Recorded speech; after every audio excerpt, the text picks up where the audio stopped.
Hi, welcome to part 2 of the baking of a superfood cake. As mentioned in part 1, the cocoa fruit bar is going to be the star ingredient.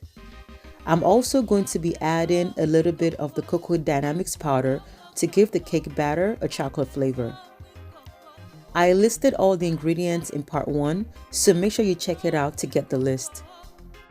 The dates has been soaking in coconut milk for about 15 minutes.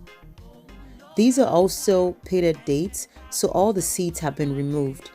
Now I'm going to blend it until it forms a nice thick and very sweet paste. Then I'm adding the olive oil and giving it a very good mix.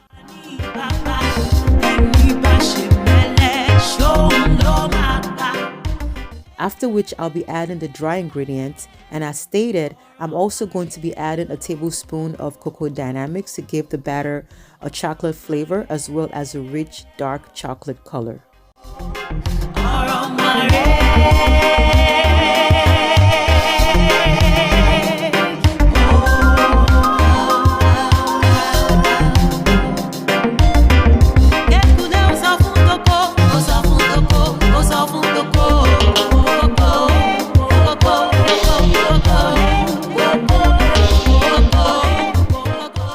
I'm going to pop it in the oven for about 90 minutes with the temperature set at 350.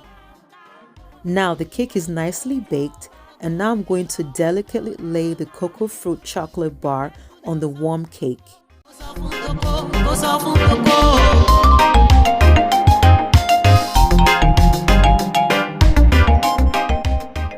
This is going to take the chocolate goodness to a whole new level. It goes in the oven for another 5 minutes, and now it's ready to be served. I love this recipe because this is the kind of cake you can serve warm. Wow, look at all that chocolate goodness of the superfood cake.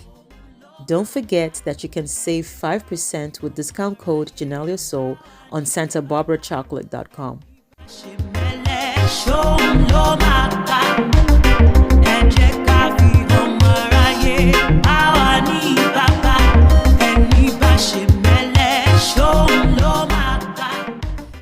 Alright, I'm not just saying this because I baked the cake, but this cake is really good and you have to give it a try.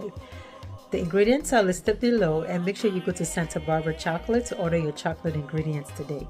Alright guys, see you in the next one. Bye!